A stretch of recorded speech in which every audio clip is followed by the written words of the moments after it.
Ақ халатты абзал жандар, сіздерді келіп жеткен мерекелеріңізбен шын жүректен құттықтаймын. Ақ халат жай ғана киім емес, медицина жай ғана мамандық емес. Ақ халаттың астарында үлкен жауапкершілік жатыр.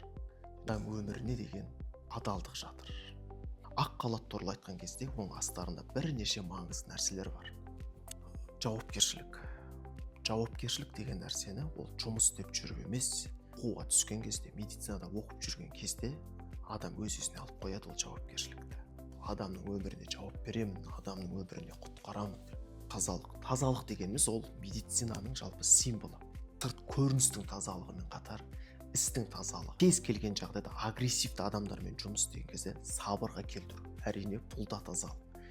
Көптеген науқастардың жүрегінен жылы сөзбен, жақсы сөздермен және өзін сендіре білумен жүректерінен орын алу.